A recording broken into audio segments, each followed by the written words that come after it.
불 끄십시오. 어떤 소리도 내선 안 됩니다. 어둠 속으로 사라지는 남자의 거대한 뒷모습을 보며 여회장은 숨을 죽였습니다. 살을 에이는 눈보라가 몰아치는 지리산 고지에 고립된 바위 움막. 자신을 암살하려는 정체불명의 추적자들이 칠흑 같은 어둠을 뚫고 사방에서 좁혀오고 있었습니다. 헬기 추락으로 죽음의 문턱에 섰던 대한민국 최대 의료재단의 여회장. 그리고 그 깊은 산에는 5년 전 죽은 사람으로 위장한 채 짐승처럼 살아가는 심연부대 최강의 들개가 숨어 있었습니다. 장기밀매라는 거대한 흑막에 맞선 두 남녀의 치명적인 공생. 눈보라 속에서 펼쳐지는 압도적인 무력과 통쾌한 반격 드라마가 지금 시작됩니다. 드라마 시작 전 구독과 좋아요 부탁드립니다. 어디서 듣고 계신지 댓글 남겨주시면 힘차게 인사드리겠습니다. 지리산의 가장 깊고 서늘한 겨울밤.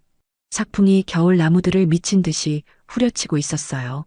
눈보라는 수평으로 쏘아지듯 날아들며 모든 온기를 자비 없이 찢어발겼습니다. 해발 1000m가 넘는 험준한 산중, 거대한 바위 틈에 위태롭게 기대어 지은 허름한 움막 안에 겨우 숨만 붙어 있는 작은 불씨 하나가 붉게 명멸하고 있었습니다. 그 곁에 한 남자가 웅크리고 앉아 있었죠.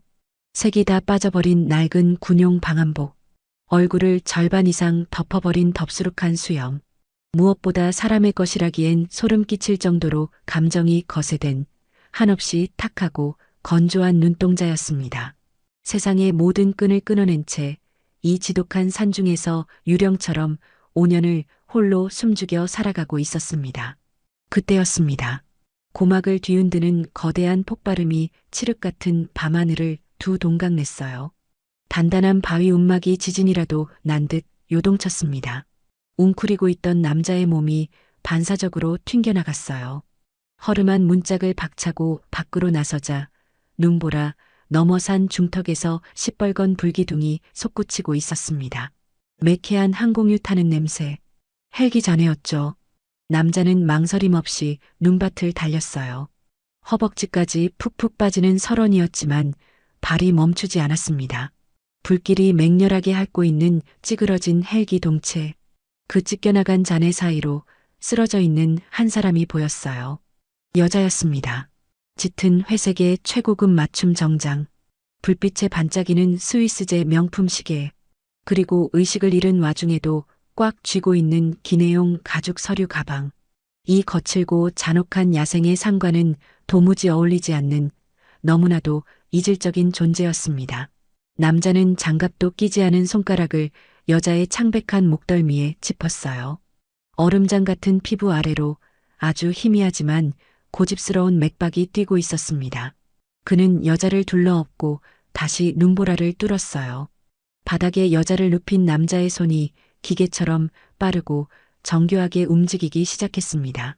피가 솟구치는 출혈 부위를 정확히 찾아 강하게 압박해 지혈했어요. 얼어붙어 살에 들러붙은 젖은 겉옷을 망설임 없이 벗겨냈습니다. 그리고 자신이 덮던 유일한 마른 모포로 여자의 몸을 단단히 감쌌어요. 투박하고 거칠었지만 단 1초의 낭비도 없는 완벽하게 정확한 동작이었습니다. 극한의 상황에서 수많은 생사를 오가며 뼛속까지 익힌 철저하게 훈련된 전문가의 손놀림이었죠. 얼마의 시간이 지났을까? 작은 불씨가 뿜어내는 온기에 여자의 미간이 파르르 떨리며 천천히 눈이 떠졌어요. 초점을 잃었던 시야에 가장 먼저 들어온 것은 투박하고 낯선 바위 천장, 그리고 자신을 무표정하게 내려다보는 낯선 남자의 실루엣이었습니다. 여자의 눈동자에 극도의 경계심과 본능적인 공포가 번졌어요. 흠칫 놀라며 억지로 몸을 일으키려 했습니다. 움직이지 마십시오. 쇳소리처럼 갈라지고 한없이 건조한 남자의 목소리가 움막 안에 무겁게 떨어졌습니다. 바로 그 순간이었어요. 움막방, 산 아래쪽 길목에 남자가 오래전 설치해 두었던 침입 경보용 철사줄이 팽팽하게 당겨졌습니다. 날카로운 마찰음이 세 방향에서 동시에 울려 퍼졌어요. 하나가 아니었습니다.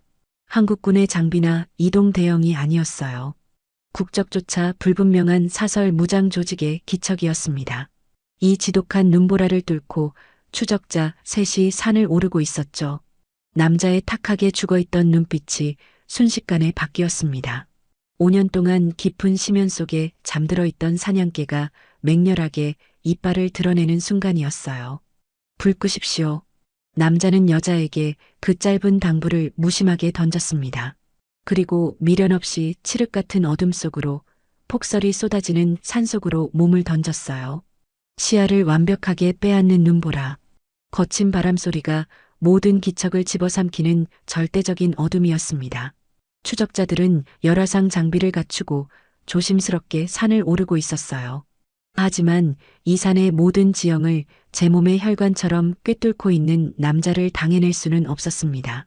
눈 속에 시체처럼 파묻혀 있던 남자가 솟구치며 첫 번째 추적자의 발목을 낚아챘어요.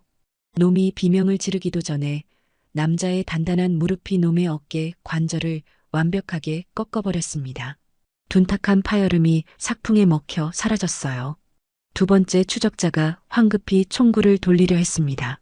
하지만 어둠을 가르고 날아든 남자의 묵직한 손날이 반박자 빠르게 놈의 목동맥을 정확하게 가격했어요.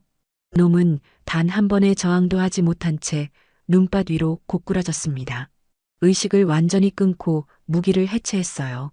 절대 죽이지는 않았습니다. 그저 다시는 총을 쥐지 못하게 만들 뿐이었죠. 마지막 세 번째 놈이 방아쇠를 당겼습니다. 소음기를 통과한 총알이 눈보라를 찍고 날아갔어요. 동시에 남자의 몸이 솟구쳐 놈의 품으로 파고들었습니다. 거친 소나기가 소총을 낚아채 순식간에 비틀어 분해했어요. 그리고 이어지는 묵직한 타격으로 마지막 추적자마저 눈밭에 처박아 버렸습니다. 소리조차 나지 않은 압도적이고 완벽한 사냥이 끝났습니다. 잠시 후 허름한 움막의 문이 다시 열렸어요. 거친 숨을 몰아쉬며 남자가 걸어 들어왔습니다. 어두운 조명 아래 남자의 왼쪽 팔뚝이 깊게 찢어져 피가 배어나오고 있었어요. 마지막 놈이 쏜 총알이 아슬아슬하게 스치고 지나간 총상이었습니다. 시뻘건 피가 팔을 타고 흘러내려 하얀 눈이 쌓인 바닥을 붉게 물들였어요. 모포를 뒤집어 쓴 채 숨죽이고 있던 여자. 그녀의 흔들리는 시선이 묵묵히 피를 흘리고 있는 남자의 왼팔에 멈춰 섰습니다. 살을 에이는 추위 속에서 낯선 두 남녀 사이의 팽팽한 긴장감이 얼어붙은 움막 안을 무겁게 짓누르고 있었습니다. 남자의 찢어진 왼팔에서 검붉은 피가 흘러내려 얼어붙은 흙바닥을 조용히 적시고 있었습니다. 모포를 덮고 있던 여회장이 말없이 몸을 일으켰어요. 추락의 충격과 혹한의 공포 속에서도 그녀의 눈빛은 무서울 정도로 차분하게 가라앉아 있었습니다. 여회장이 남자의 투박한 구급상자를 끌어당겼어요. 소독용 알코올을 솜에 듬뿍 적셨습니다. 피가 솟구치는 상처 부위에 주저없이 들이부었어요. 살이 타들어가는 듯한 끔찍한 고통이었습니다. 그러나 남자는 바위처럼 미동조차 하지 않았어요. 거친 숨소리 한 번 새어나오지 않았습니다. 여회장의 손놀림은 거침이 없었어요. 라이터 불꽃으로 달군 핀셋으로 상처 깊숙이 박힌 금속 파편을 단숨에 뽑아냈습니다. 굵은 바늘에 실을 깨어 벌어진 살점을 꿰매는 동작은 기계처럼 정교했어요. 열악한 산중의 도구만으로 지혈과 봉합이 순식간에 끝났습니다. 의사입니까? 남자의 건조한 목소리가 팽팽한 정적을 깼습니다. 메스를 놓은 지는 꽤 됐습니다. 여회장이 피 묻은 손을 마른 수건으로 닦아내며 짧게 대답했어요. 그녀의 시선이 바닥에 놓인 기내용 가죽 가방의 음각 로고를 향했습니다. 지금은 거대 의료재단을 상속받아 이끌고 있는 회장입니다. 응급처치가 끝나고 두 사람은 위태롭게 타오르는 불씨를 사이에 두고 마주 앉았습니다. 살을 에이는 눈보라가 움막의 얇은 벽을 미친 듯이 때리고 있었어요. 여회장이 먼저 무거운 입을 열었습니다. 이륙한 지 20분 만에 터졌습니다. 단순한 기체 결함이 아닙니다. 여회장의 맑은 눈빛이 얼음장처럼 차갑게 빛났어요. 최근 재단 산하의 해외 물류망에서 서류상에 존재하지 않는 유령 화물들이 섞여 들어가는 것을 발견했습니다. 감찰팀에 전면적인 감사를 지시했고 그 직후에 내 헬기에 폭약이 설치된 겁니다. 남자는 말이 없었습니다. 그저 일렁이는 붉은 불꽃만 묵묵히 응시할 뿐이었어요. 얼마나 긴 침묵이 흘렀을까. 굳게 다물려 있던 남자의 갈라진 입술이 천천히 열렸습니다. 5년 전, 그 한마디에 움막의 공기가 순식간에 무겁게 내려앉았어요. 심연부대, 군 특수작전, 암호명 들개, 감정이 완벽하게 거세된 단어들이 툭툭 떨어졌습니다. 적진 한가운데서 타격 작전을 수행 중이었습니다. 그런데 누군가 우리 내부에서 팀의 정확한 좌표를 적에게 넘겼습니다. 퇴로는 없었죠. 내 눈앞에서 동료들이 모두 타 죽었습니다. 여회장은 숨을 죽였어요. 남자의 시선은 여전히 불꽃을 향해 있었습니다. 하지만 그의 거친 호흡이 미세하게 흔들리기 시작했어요. 5년 동안 단 한 번도 입 밖으로 꺼내지 않았던 지옥의 기억이었습니다. 혼자 포위망을 뚫고 미친 듯이 달렸습니다. 산 아래로 내려가니 작은 민가가 하나 있더군요. 폭격이 쏟아지는 길목 한가운데 그 순간 남자의 목소리가 처음으로 느려졌습니다. 한없이 건조하던 음성에 억누를 수 없는 미세한 떨림이 스며들었어요. 길을 잃은 노부부가 서 있었습니다. 노부부. 그 단어를 뱉어내는 찰나 남자의 호흡이 툭 하고 한번 끊어졌습니다. 강철 같던 짐승의 껍데기 속에 숨겨져 있던 가장 여리고 뜨거운 인간성이 드러나는 유일한 순간이었어요. 내가 그 두 사람을 끌어안고 도랑으로 뛰어들었습니다. 동시에 포탄이 터졌고 파편이 내 등을 무참히 찢어발겼습니다. 나는 피를 흘리며 절벽 아래 얼어붙은 강으로 뛰어들었죠. 그게 끝입니다. 그날 이후 나는 공식적으로 사망 처리된 유령입니다. 묵직한 고백이 끝났습니다. 불씨가 타닥거리는 소리만이 두 사람 사이를 채웠어요. 여회장은 남자의 깊고 처절한 상처를 조용히 마주 보았습니다. 돈과 권력의 세계에서 수많은 계산적인 인간들을 겪어온 그녀였어요. 하지만 자신의 목숨을 걸고 생면부지의 노부부를 살린 뒤 홀로 짐승처럼 숨어버린 이 숭고한 영혼 앞에서 여회장의 눈빛이 단단해졌습니다. 여회장의 입술이 단호하게 열렸어요. 내가 당신을 다시 세상 밖으로 꺼내주겠습니다. 남자가 천천히 고개를 들어 여회장을 쳐다보았습니다. 내 의료재단의 막대한 자원, 최고 수준의 법률팀, 그리고 모든 네트워크를 동원해 당신을 돕겠습니다. 당신 동료들을 죽인 배신자가 누구인지 찾을 수 있도록 내가 모든 것을 쥐어주죠.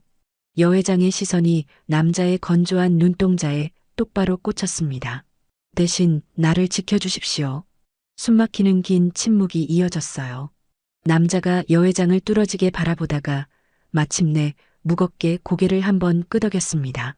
세상과 단절되었던 야수와 모든 것을 걸고 흑막을 쫓는 여회장. 두 사람의 서늘하고 굳건한 공생 계약이 성립되는 순간이었습니다. 바로 그 직후였어요. 남자의 턱관절이 무섭게 굳어지며 반사적으로 몸을 일으켰습니다. 움막방, 산 아래쪽에 설치해둔 함정줄이 다시 한번 거친 마찰음을 토해냈어요. 하지만 이번에는 달랐습니다. 하나, 둘이 아니었어요. 세 방향, 아니 사방에서 동시에 울려 퍼지는 섬뜩하고 거친 진동이었습니다. 산 아래에서 작은 산 하나를 통째로 집어삼킬 듯한 거대한 병력이 눈보라를 뚫고 올라오고 있었습니다. 칠흑 같은 어둠 속 살을 에이는 눈보라를 뚫고 산을 오르는 육중한 군화 소리들이 산등성이를 무겁게 울렸어요. 8명의 최정예 전투 요원, 그리고 그들을 직접 이끌고 올라온 것은 브로커의 오른팔이자 현장 지휘를 맡은 집행관이었습니다. 불과 몇 시간 전 확실한 암살을 위해 먼저 올려보냈던 3명의 선발대와 통신이 완전히 두절되자 분노와 불안에 휩싸인 집행관이 직접 본대를 이끌고 사냥에 나선 것이었죠. 하지만 그는 아직 꿈에도 모르고 있었습니다. 자신이 발을 들인 이 지리산의 눈구덩이 속에 5년 전 자신이 적의 아가리에 팔아넘겼던 심연부대의 사냥개가 시퍼렇게 살아 숨쉬고 있다는 사실을 말입니다. 남자는 거대한 바위벽 깊숙하게 파인 비좁은 틈새로 여회장을 거칠게 밀어 넣었어요. 칼바람조차 닿지 않는 완벽한 사각지대였습니다. 여회장이 숨죽인 채 웅크리자 남자는 말없이 자신의 낡고해진 방한복 겉옷을 벗어 그녀의 어깨에 단단히 덮어주었어요. 눈빛만으로 이루어진 짧고 묵직한 교감이었습니다. 남자는 허리춤에 투박한 군용 단검 하나만을 쥔 채 다시 유령처럼 삭풍 속으로 스며들었어요. 이 험준하고 잔혹한 지리산은 지난 5년간 남자가 홀로 숨어 지낸 그만의 거대한 요새였습니다. 어느 절벽의 바위가 무른지, 어느 계곡의 얼음이 얇은지, 어느 능선의 눈길이 늪처럼 미끄러운지, 그의 온몸의 근육과 감각이 이 산의 모든 지형을 제 몸의 혈관처럼 완벽하게 기억하고 있었어요. 남자는 산이라는 거대한 자연 자체를 잔혹한 무기로 다루기 시작했습니다. 남자는 의도적으로 눈을 밟는 소리를 흘려 요원들을 비좁고 가파른 능선 쪽으로 유인했어요. 시야를 완전히 가리는 폭설 속에서 무장 요원들의 대형이 길게 늘어지며 치명적인 틈이 벌어졌습니다. 그 찰나 어둠 속에 완벽하게 동화되어 있던 남자가 벼락처럼 솟구쳤어요. 가장 뒤처진 두 명이었습니다. 남자는 절벽 가장자리에 푹 꺼진 눈더미를 강하게 걷어차 놈들의 균형을 무너뜨렸어요. 허우적거리는 놈들의 뒷덜미와 전술요대를 낚아챈 남자는 그대로 짧은 비탈 아래로 놈들을 내던졌습니다. 바위에 부딪히는 둔탁한 소리가 바람 소리에 먹혀 사라졌어요. 절대 목숨을 끊지는 않았습니다. 두 번 다시 무기를 들고 일어설 수 없게 만드는 압도적이고 효율적인 제압이었죠. 눈보라를 뚫고 남자가 바위 틈으로 조용히 돌아왔습니다. 거친 숨을 몰아쉬는 그의 옆구리 셔츠가 길게 찢겨 있었어요. 시뻘건 피가 왈칵 배어나오고 있었습니다. 어둠 속에서 놈들이 휘두른 대검이 아슬아슬하게 스치고 지나간 자국이었어요. 여회장은 비명조차 지르지 않았습니다. 자신의 찢어진 블라우스 소매를 엮어 남자의 상처 부위를 강하게 압박해 지혈했어요. 그리고 얼어붙은 눈을 한 웅큼 쥐어 긁힌 상처 부위에 뜨거운 핏자국을 씻어냈습니다. 얼음장 같은 눈송이가 찢어진 생사를 파고들었지만 남자는 바위처럼 미동조차 하지 않았어요. 응급처치가 끝나기 무섭게 남자는 다시 어둠 속으로 튕겨나갔습니다. 이번에는 꽝꽝 얼어붙은 계곡의 좁은 빙판길이었어요. 지형을 모르는 요원들이 미끄러운 얼음 위에서 스텝이 꼬이며 당황하는 그 짧은 순간 거대한 바위 위에서 남자가 덮쳐내렸습니다. 선두에 선 요원의 무릎 관절을 군화발로 정확하게 박살냈어요. 쓰러지는 놈의 소총을 낚아채 개머리판으로 다른 놈의 턱관절을 으스러뜨렸습니다. 반말마의 비명조차 내지 못하고 요원들이 쓰러졌어요. 최정의 전투 훈련을 받았음에도 이 지독한 겨울 산의 생리를 전혀 모른다는 사실이 그들에게 가장 치명적인 독이 되었습니다. 두 번째로 바위 틈에 돌아온 남자의 호흡은 한층 더 거칠고 깊어져 있었어요. 이번에는 그의 굵은 오른손 집게손가락이 기괴한 각도로 꺾여 덜덜 떨리고 있었습니다. 맨손으로 놈들의 소총을 쳐내다 관절이 완전히 탈구된 것이었어요. 여회장이 피투성이가 된 남자의 굵은 손가락을 두 손으로 꽉 쥐었습니다. 그리고 망설임 없이 순간적인 체중을 실어 뼈를 원래 위치로 거칠게 맞춰 넣었어요. 소름 끼치는 파열음과 함께 남자의 이마에 굵은 식은땀이 맺혔습니다. 하지만 그는 짧고 무거운 숨만 한 번 토해냈을 뿐 신음 한 번 지르지 않았어요. 극한의 전투와 정교한 치료가 좁은 바위 틈에서 번갈아 교차하며 두 사람의 서늘한 공생이 피부와 피로 맹렬하게 증명되고 있었습니다. 마침내 산중을 요란하게 울리던 용병들의 무전기 소리가 완벽하게 끊겼어요. 8명의 최정예 전투 요원이 지리산의 차가운 눈보라 속에 관절이 꺾인 채 널브러졌습니다. 이제 남은 것은 그들을 이끌고 온 집행관 단 한 명뿐이었어요. 눈보라가 잠시 거친 산 중턱의 공터, 어둠 속에서 온몸에 놈들의 피를 뒤집어 쓴 남자가 유령처럼 걸어 나왔습니다. 집행관은 온몸을 떨며 권총을 빼들었어요. 하지만 손전등 불빛이 다가오는 남자의 덥수룩한 얼굴과 그 서늘한 눈동자를 비춘 순간 집행관의 심장이 경악으로 멎어버렸습니다. 5년 전 자신이 그 지옥 같은 타격점 한가운데에 버리고 왔던 남자. 잿더미가 되어 사라진 줄 알았던 심연부대의 사냥개가 시퍼렇게 살아 숨쉬며 자신을 내려다보고 있었어요. 남자가 핏물이 뚝뚝 떨어지는 주먹을 쥔 채 천천히 한 걸음 다가섰습니다. 수많은 전장을 누볐다던 집행관의 이성이 그 묵직한 한 걸음에 완벽하게 붕괴되었어요. 놈은 쥐고 있던 권총을 눈밭에 내동댕이 치고는 짐승 같은 비명을 토해내며 산을 내려가는 방향으로 뒤도 돌아보지 않고 도망치기 시작했습니다. 압도적인 공포 앞에 무참하고 굴욕적인 패주였어요. 남자는 놈의 비참한 뒷모습을 당장 쫓지 않았습니다. 모든 상황이 종료된 후 깊은 바위 틈 안쪽 여회장이 남자의 넓은 등에 길게 파인 긁힌 상처를 꼼꼼하게 소독하며 눈 속에서 캐낸 약초를 지식여 바르고 있었어요. 이 사람들, 여회장의 차갑고 이성적이던 목소리가 처음으로 씁쓸하게 흔들렸습니다. 왜 나를 이렇게까지 끔찍하게 죽이려 드는 걸까요? 남자는 대답하지 않았습니다. 하지만 거친 호흡을 가라앉히는 남자의 서늘한 시선은 집행관이 도망쳐 내려간 어두운 산 아래를 향해 무섭도록 차갑게 고정되어 있었어요. 두 사람의 핏빛 공생은 이제 막 거대한 지옥의 문을 열었을 뿐이었습니다. 응급처치가 끝나고 잠시 시간이 흘렀습니다. 칼바람이 짐승처럼 울부짖는 비좁은 바위 틈, 어둠 속에서 작은 손전등 불빛 하나가 바닥을 차갑게 비추고 있었어요. 남자는 눈밭에 쓰러진 요원들에게서 걷어들인 전리품들을 바닥에 가지런히 늘어놓았습니다. 통신장비, 무기, 그리고 전술조끼에 들어있던 보급품들이었어요. 투박하고 피 묻은 손이 기계적으로 움직이기 시작했습니다. 소총의 놀이새를 분해하고 탄창의 잔탄을 비우고 통신 장비들의 부품을 하나씩 해체했어요. 여회장은 숨죽인 채 그 정교하고 빈틈없는 손놀림을 묵묵히 지켜보고 있었습니다.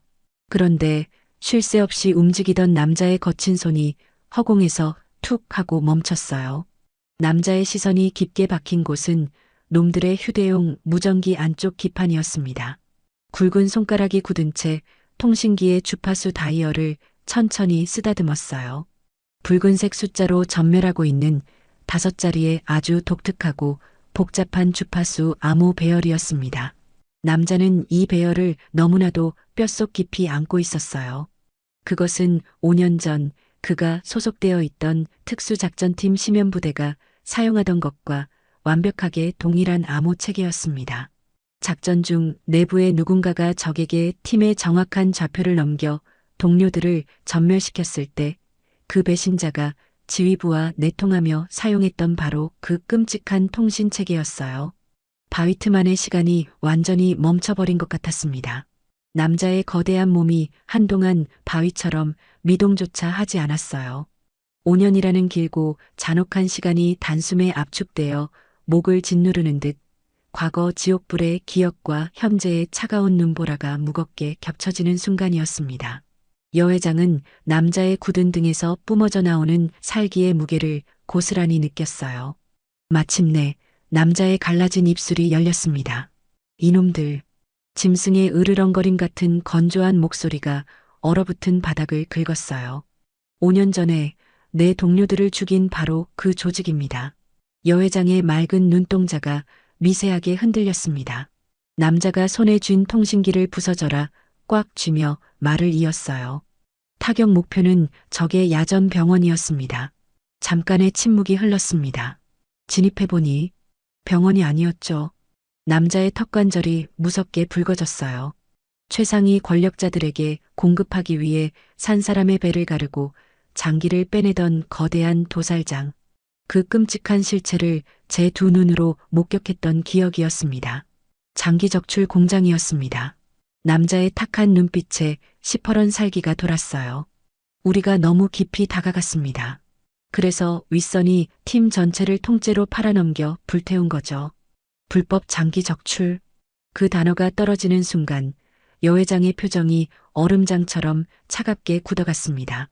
그녀의 머릿속에서 어긋나 있던 가장 끔찍한 퍼즐 조각 하나가 마침내 제자리를 찾아 들어갔어요. 여회장의 차갑고 이성적이던 목소리가 처음으로 분노에 미세하게 떨리기 시작했습니다. 의료재단에는 전 세계 해외 병원으로 이식용 장기를 운송하는 특수 유통망이 있었어요. 콜드체인, 장기 이식용 저온 유통망이었습니다. 1분 1초가 급한 생명의 화물이라 어느 나라 세관이든 검사가 생략되는 완벽한 통로였어요. 그 신성한 유통망에 여회장의 맑은 눈빛이 매섭게 번뜩였습니다. 서류에도 없는 유령 화물이 대량으로 섞여나가고 있었습니다. 내가 감찰팀에 전면 감사를 지시한 이유가 바로 그겁니다. 여회장이 남자의 눈을 똑바로 응시했어요. 사람을 살리는 유통망으로 사람을 찢어 팔고 있었던 겁니다. 숨막히는 정적이 두 사람 사이를 짓눌렀습니다.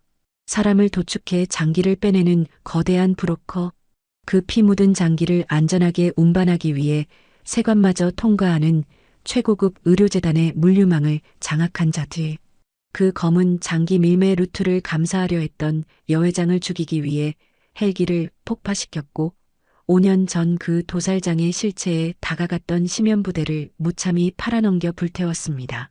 당신을 죽이려 한 놈들과 남자의 목소리가 얼음장처럼 차갑게 가라앉았어요. 내 동료들을 찢어 죽인 놈들이 단 하나의 완벽한 결론이 쇳덩이처럼 무겁게 바닥으로 떨어졌습니다. 정확히 같은 놈들입니다. 칼바람이 미친 듯이 불어 닥치는 어두운 바위 틈안 피를 흘리는 남자와 모든 것을 잃을 뻔한 여회장이 서로의 흔들림 없는 눈동자를 깊게 마주 보았어요. 더 이상의 긴 설명은 필요 없었습니다. 거대한 장기 밀매 카르텔이라는 절대적인 악. 두 사람이 각자의 벼랑 끝에서 쫓고 쫓기던 거대한 흑막의 실체가 마침내 하나의 이름으로 완벽하게 합쳐지는 순간이었습니다. 눈보라 속에서 맺어진 두 사람의 핏빛 공생은 이제 피할 수 없는 완벽한 운명이자 거대한 역습의 서막이 되었어요. 기계적인 진동음이 짐승의 비명 같은 sak풍을 뚫고 귓가를 때렸습니다. 어둠이 짙게 깔린 지리산의 깊은 계곡, 앙상한 겨울 나무들 위로 수십 대의 열화상 정찰 드론이 밤하늘을 수놓고 있었어요. 산 아래에서부터 새어 올라오는 수백 개의 탐조등 불빛들, 추락한 헬기 잔해에서 타겟의 시신을 찾지 못한 거대한 흑막이 완전히 이성을 잃고 산 전체를 샅샅이 뒤집어 엎을 포위망을 좁혀오고 있었습니다. 가파른 산등성이의 벼랑 끝, 남자가 절벽 아래를 무겁게 내려다보고 있었어요. 산을 내려간다는 것, 그것은 5년 전 지옥의 불구덩이 속에서 공식적으로 타 죽었던 유령이 다시 세상의 빛 속으로 자신의 얼굴을 내민다는 뜻이었습니다. 자신이 시퍼렇게 살아있다는 확고한 신호가 동료들을 도살했던 그 악의 심장부로 곧장 꽂히게 된다는 의미였어요.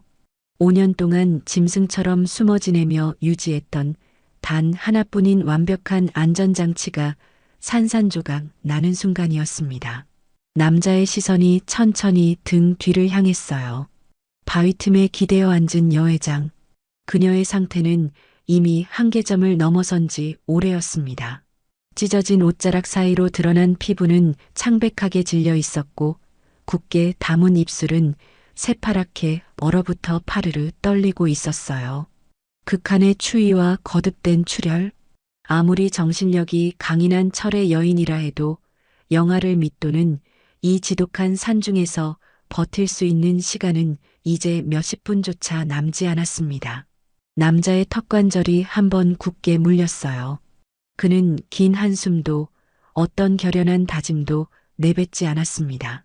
그저 묵묵히 몸을 돌려 거대한 포위망의 불빛들이 도사리고 있는 산 아래를 향해 첫 발을 내디뎠어요.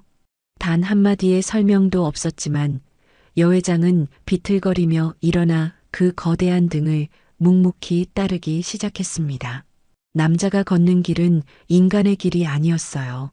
지난 5년 오직 이 험산을 자신의 앞마당처럼 누볐던 짐승만이 아는 잔혹한 궤적이었습니다. 눈 덮인 등산로를 철저히 배제하고 물이 말라붙어 날카로운 돌멩이만 남은 계곡의 바닥과 짐승조차 발을 딛기 힘든 가파른 바위 틈 사이를 뚫고 나갔어요. 헤드랜턴 하나 없는 칠흑 같은 어둠. 남자는 적의 병력이 가장 얇게 퍼져 있는 동쪽의 가파른 내리막을 정확하게 짚어내어 유령처럼 썰어 내려가고 있었습니다. 얼마나 끔찍한 시간을 걸어 내려왔을까. 마침내 지리산의 능선 너머로 서늘하고 푸른 새벽빛이 밝아오기 시작했어요. 나뭇가지에 무겁게 쌓여있던 얼음이 발밑에서 부서졌습니다. 체력이 바닥난 여회장의 발목이 꺾이며 가파른 눈길 아래로 미끄러지려는 찰나였어요. 언제나처럼 남자의 굵고 투박한 손이 반박자 빠르게 뻗어나와 여회장의 팔목을 단단하게 낚아챘습니다. 추락을 막아낸 남자는 어떤 위로의 말도 건네지 않았고 여회장 역시 고맙다는 말 대신 묵묵히 입술을 깨물며 다시 눈밭을 딛고 일어섰어요. 거친 호흡만이 교차하는 혹독한 하산길. 여회장이 미끄러질 때마다 피딱지가 앉은 남자의 굳은 손이 어김없이 그녀를 단단하게 지탱했습니다. 마침내 잔혹했던 산자락의 끝이었어요. 얼어붙은 시야 저 너머로 하얀 연기를 가느다랗게 뿜어내고 있는 낡은 굴뚝 하나가 보였습니다. 인적이 끊긴 외딴 민가였어요. 남자는 여회장을 굵은 나무통 뒤에 웅크리게 한 뒤 소리 없이 민가 주변으로 스며들었습니다. 창문의 틈새, 주변의 발자국, 안에서 들려오는 미세한 기척까지 완벽하게 정찰을 마친 남자가 마침내 짧은 수신호를 보냈어요. 따뜻한 온기가 감도는 낡은 집안. 홀로 사는 노인이 잠시 내어준 오래된 유선 전화기 다이얼을 여회장의 떨리는 손가락이 누르기 시작했습니다. 몇 번의 신호음 끝에 수화기가 연결되었어요. 누나, 누나야. 수화기 너머로 피를 말리는 듯한 남동생의 다급한 목소리가 터져 나왔습니다. 나야. 여회장의 첫마디는 혹한에 얼어붙어 심하게 떨리고 있었어요. 하지만 이어지는 그녀의 목소리는 방금 전까지 눈보라 속에서 죽어가던 조난자의 것이 아니었습니다. 대한민국 최대의 의료재단을 이끄는 가장 차갑고 이성적인 총수의 완벽한 지시였어요. 내 위치는 지리산 동쪽 사면 끝자락. 국도와 연결되는 옛길 부근이야. 보안이 완벽하게 확보된 구급 차량과 최상급 외상 치료 키트를 준비해서 즉시 출발해. 그녀는 한치의 흐름도 끊기지 않고 상황을 꿰뚫어 통제했습니다. 추락 현장은 이미 놈들이 장악했어.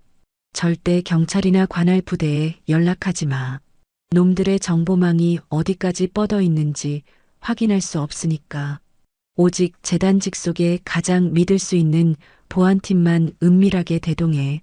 정확한 좌표, 현재의 상황, 그리고 반격에 필요한 모든 자원.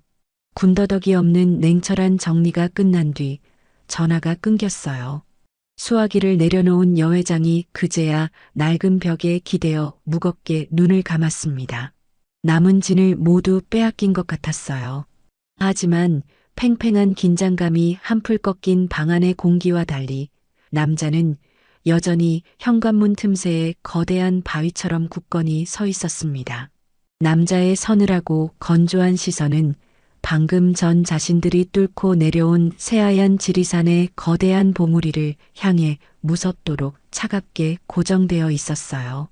세상 밖으로 얼굴을 드러낸 유령, 그리고 모든 것을 뺏길 뻔했던 여회장. 지독했던 눈보라 속의 사냥은 결코 끝난 것이 아니었습니다. 서로의 목줄을 물어뜯을 진짜 전쟁은 이제 막 그 거대한 서막을 올렸을 뿐이었어요. 동이 터오는 새벽. 재단의 직속 보안팀이 도착하려면 아직 반나절은 더 버텨야 했어요. 하지만 혹한의 숲을 뚫고 뿜어져 나오는 서늘한 살기가 먼저 민가를 겹겹이 포위하고 있었습니다. 지리산 중턱에서 공포에 질려 도망쳤던 집행관. 그가 산을 내려와 자녀 병력을 모두 긁어모아 최후의 매복망을 깐 것이었어요. 창문 틈으로 바깥의 이질적인 공기 흐름을 읽어낸 남자가 무겁게 몸을 일으켰습니다.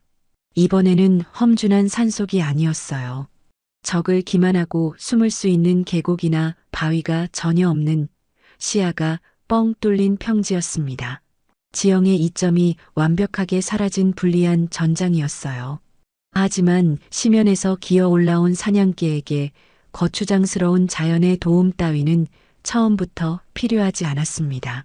낡은 뒷문을 빠져나간 남자는 바닥에 낮게 깔린 새벽 안개 속으로 유령처럼 스며들었어요.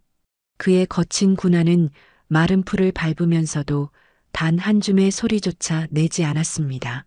적들의 매복 지점을 본능적으로 읽어낸 남자는 오히려 놈들의 뒤통수를 향해 역으로 사각지대를 파고들었어요. 억새밭에 숨어있던 첫 번째 요원의 턱관절이 소리 없이 꺾였습니다.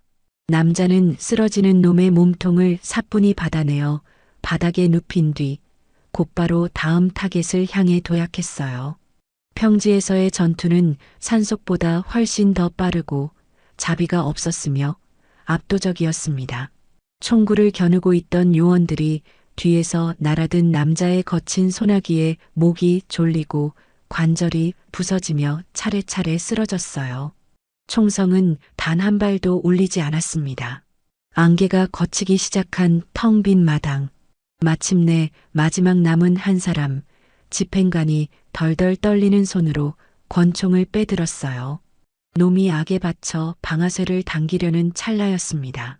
남자의 몸이 벼락처럼 놈의 품으로 파고들었어요. 반박자 빠르게 날아든 남자의 손날이 놈의 손목을 무자비하게 후려쳤고 허공으로 튕겨나간 권총을 낚아챈 남자는 놈의 멱살을 틀어쥐고 그대로 꽁꽁 언 흙가닥에 내동댕이 쳤습니다. 폐부의 공기가 터져나가는 것 같았어요. 남자는 바닥에 처박힌 집행관의 가슴팍을 거대한 군화발로 짓밟았습니다. 그리고 소뚜껑 같은 남자의 거친 주먹이 놈의 앞면을 향해 하늘 높이 치솟았어요. 5년의 지옥. 자신들을 적의 아가리에 밀어넣고 불타 죽게 만든 바로 그 집행관이었습니다. 주먹 한 번이면 놈의 두개골을 부수고 그 끔찍했던 복수의 마침표를 찍을 수 있었어요. 남자의 굵은 팔뚝에 핏줄이 터질 듯 솟아올랐습니다. 하지만 바람을 가르며 내려꽂히던 남자의 주먹이 놈의 콧등을 불과 1cm 남겨둔 허공에서 멈췄어요. 부들부들 떨리는 남자의 거친 주먹. 그 속에는 사리보다 더 무겁고 처절한 인간으로서의 마지막 통제력이 끓어오르고 있었습니다. 동료들의 피로 떡칠된 집행관의 목숨 따위로 5년 전의 분노를 값싸게 끝낼 수는 없었어요. 잔뜩 움츠렸던 집행관이 실눈을 떴습니다. 자신을 죽이지 않고 멈춰버린 남자의 압도적인 모습 앞에서 놈의 눈동자에 공포를 넘어선 기괴한 경악이 스쳤어요.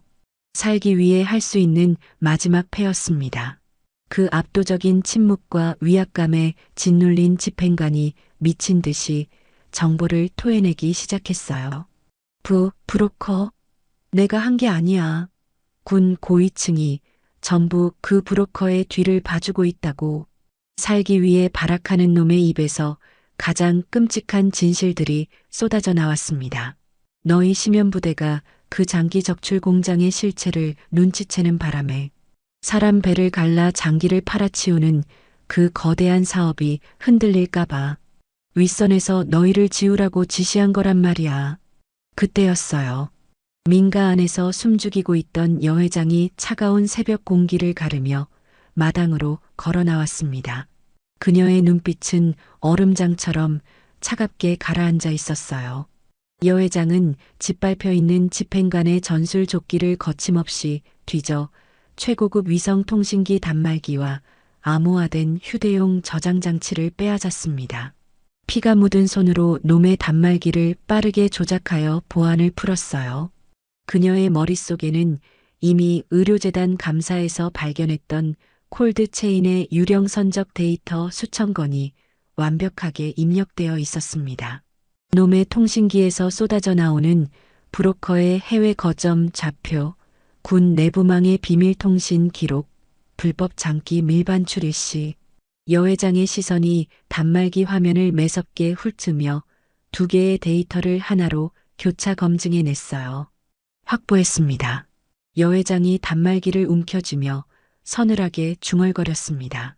사람을 찌접하는 카르텔의 심장에 비수를 꽂을 완벽한 증거. 반격을 위한 첫 번째 값이 온전히 그녀의 손에 들어온 것이었어요. 얼마 후 모든 잔당이 무력화된 민가의 고요한 퇴마루. 고립과 사투에서 벗어난 남자가 아침 햇살이 비치는 마루 끝에 무겁게 걸터 앉아 있었습니다. 지난 며칠간 눈보라 속에서 구르며 생긴 총상, 대검에 베인 긁힌 상처, 타박상으로 인한 검붉은 멍들이 그의 넓은 등과 팔을 처참하게 덮고 있었어요. 여 회장이 민가 안에서 찾아낸 낡은 구급상자를 들고 말없이 남자의 곁으로 다가와 앉았습니다. 알코올 솜이 찢어진 상처에 닿아도 남자는 미동조차 하지 않았어요. 여 회장의 부드럽고 정교한 손길이 남자의 굳은 근육 위로 약을 바르고 단단히 붕대를 감아 나갔습니다. 자신을 돌보는 일 따위는 잊고 살았던 지난 5년. 누군가의 따뜻한 보살핌을 받는다는 것 자체에 지독하게 익숙하지 않은 남자의 어색하고 굳은 침묵만이 차갑고도 평화로운 아침의 퇴마루를 조용히 채우고 있었습니다. 아침 안개가 짙게 깔린 국도 끝자락. 검은 차량 세대가 헤드라이트를 끄고 조용히 미끄러져 들어왔어요. 가장 먼저 차에서 튀어나온 것은 건장한 체격의 젊은 남자였습니다. 여 회장의 남동생이었어요. 그는 누나의 모습을 확인하자마자 긴 다리로 땅을 박차며 달려왔습니다. 온몸에 상처가 가득한 여 회장의 두 어깨를 두 손으로 붙잡고는 미간을 찌푸린 채 머리끝부터 발끝까지 훑어내렸어요. 얼마나 심해? 물음인지 확인인지 모를 짧고 굵은 한마디였습니다. 걸을 수 있어. 여 회장이 담담하게 받아쳤어요. 남동생의 날카로운 시선이 그제야 누나의 어깨 너머로 옮겨갔습니다. 민가의 그늘 아래 누나와 함께 서 있는 낯선 거대한 남자였어요. 덥수룩한 수염, 감정이 완벽하게 지워진 건조한 눈동자, 온몸에 피딱지가 앉은 낡은 군용 방한복. 누가 봐도 범상치 않은 인물이었습니다. 남동생의 눈빛이 순식간에 차갑게 굳어졌어요. 이 사람은 나를 살린 사람이야.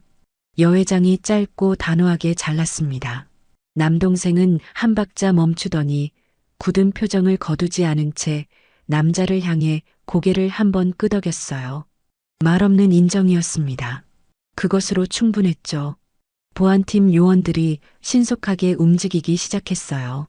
무력화된 적의 잔당들을 결박하고 현장의 흔적을 지우고 수거된 무기들을 차량에 싣는 동작이 소리 없이 이루어졌습니다. 남동생의 지시는 짧고 정확했어요. 불필요한 말이 없었습니다. 여 회장의 피를 나눈 사람이 분명했죠. 차량이 출발했습니다. 이동하는 내내 여 회장의 입이 쉬지 않았어요. 차가운 이성과 치밀한 두뇌로 지난 이틀의 상황을 완벽하게 재구성해 남동생에게 전달했습니다. 헬기 폭파, 지리산 추격전, 집행관 제압, 그리고 확보한 데이터까지. 남동생의 표정이 점점 굳어지며 두 눈에 싸늘한 분노가 쌓여갔어요. 남자는 내내 뒷좌석 창밖을 묵묵히 응시했습니다. 5년 만에 달리는 아스팔트 도로, 콘크리트 건물들이 스쳐 지나가는 풍경, 세상 밖의 공기는 지독한 산중보다 훨씬 온화했지만 남자의 등은 차량 의자에서도 바위처럼 곱고 단단하게 굳어 있었어요. 도착한 곳은 외곽에 폐쇄된 연수원이었습니다. 울창한 소나무 숲에 가려져 항공 정찰로는 식별이 불가능한 위치였어요. 재단 소유의 부지였지만 수년째 외부에 공개되지 않은 오직 여 회장만이 알고 있는 비밀 거점이었습니다. 보안팀 요원들이 건물 외곽과 진입로를 신속하게 장악했어요. 건물 안 중앙 회의실에 불이 켜졌습니다.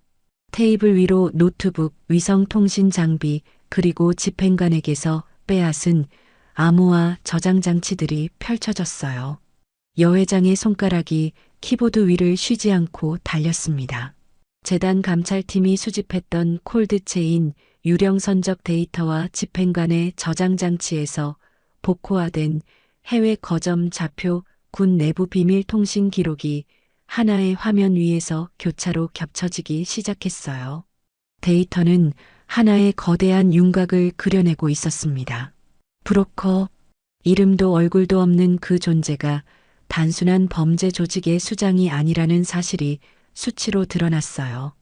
동남아시아와 동유럽 5나라에 걸친 해외 거점, 합법적인 의료 NGO와 국제 물류 기업을 위장막으로 세운 정교한 이중구조, 그리고 그 가장 깊숙한 심장부에는 대한민국 군의 별을 단 고위 인사들의 암호명이 촘촘하게 박혀 있었습니다. 브로커의 이름 아래 사라진 사람들이 있었어요. 기록에도 기억에도 남지 않은 이름들이었습니다. 그들의 신체는 냉동 컨테이너 속 이식용 화물로 쪼개져 지구 반대편 최상위 권력자들의 몸속으로 흘러 들어갔어요. 국적도 나이도 죄목도 묻지 않았습니다. 오직 신선도와 혈액형만이 거래의 기준이었죠. 남자의 거칠고 건조한 눈빛이 화면을 응시하며 시퍼렇게 굳어갔습니다.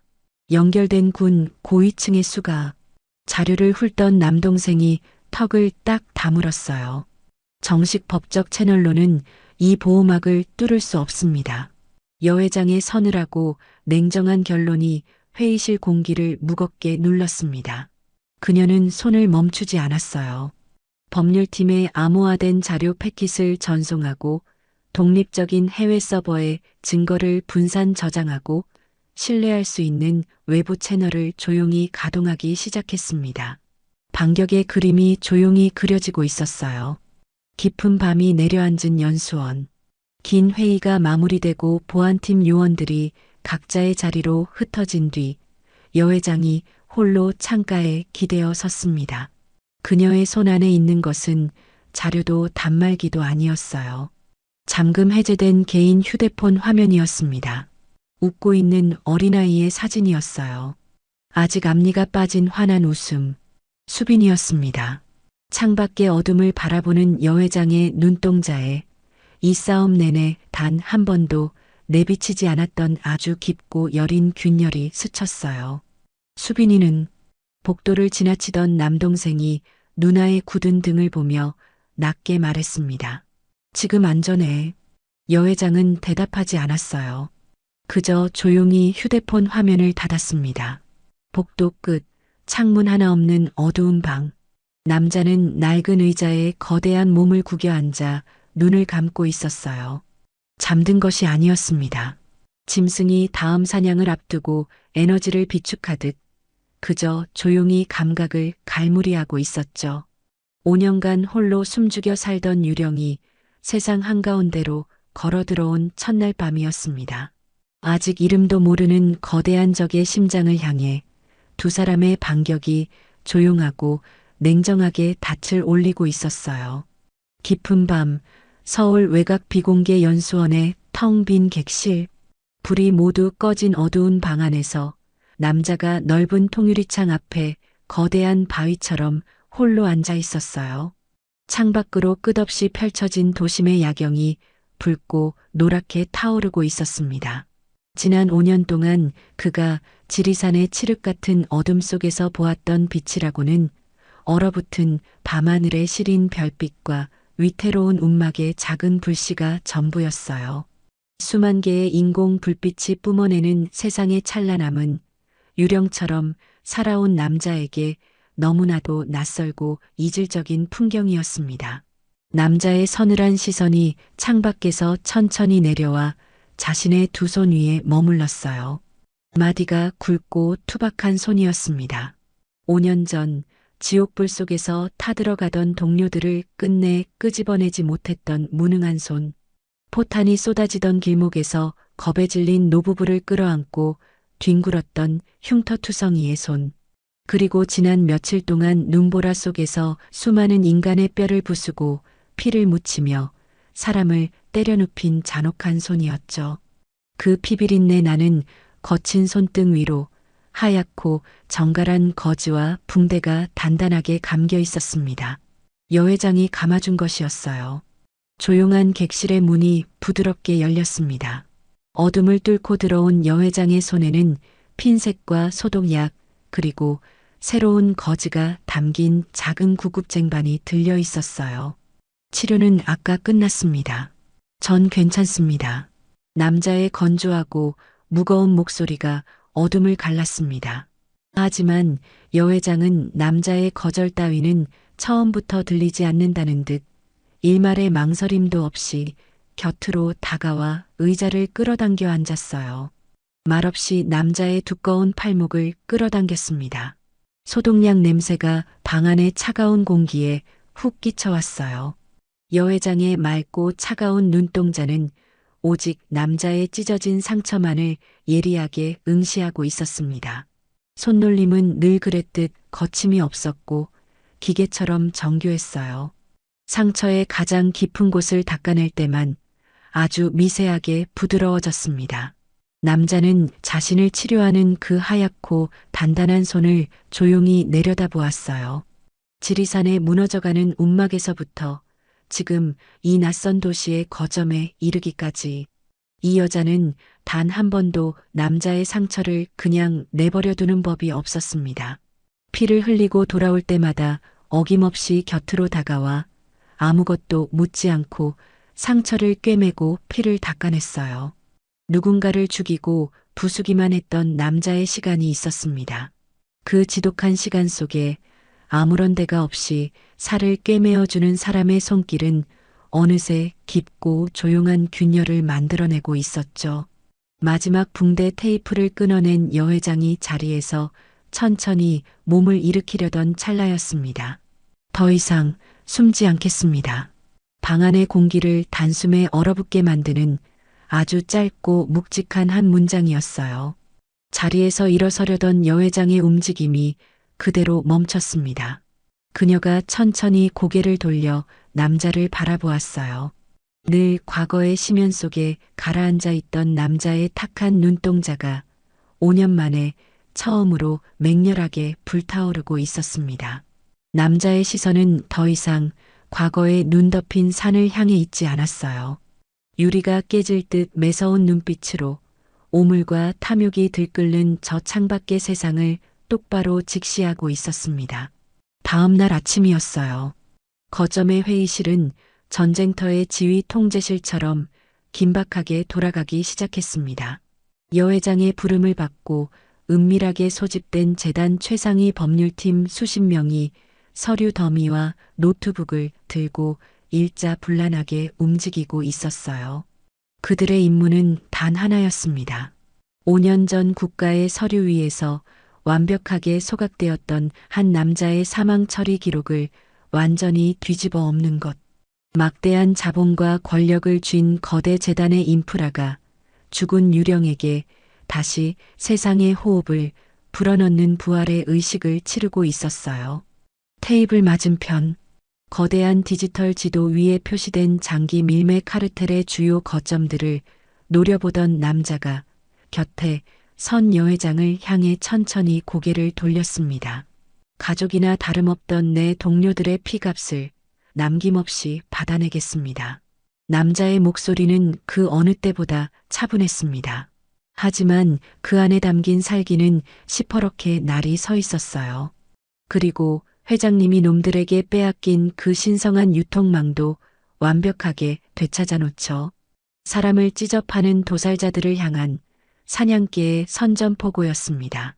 여회장은 남자의 그 결연한 눈동자를 마주보며 흔들림 없이 무겁게 고개를 한번 끄덕였어요.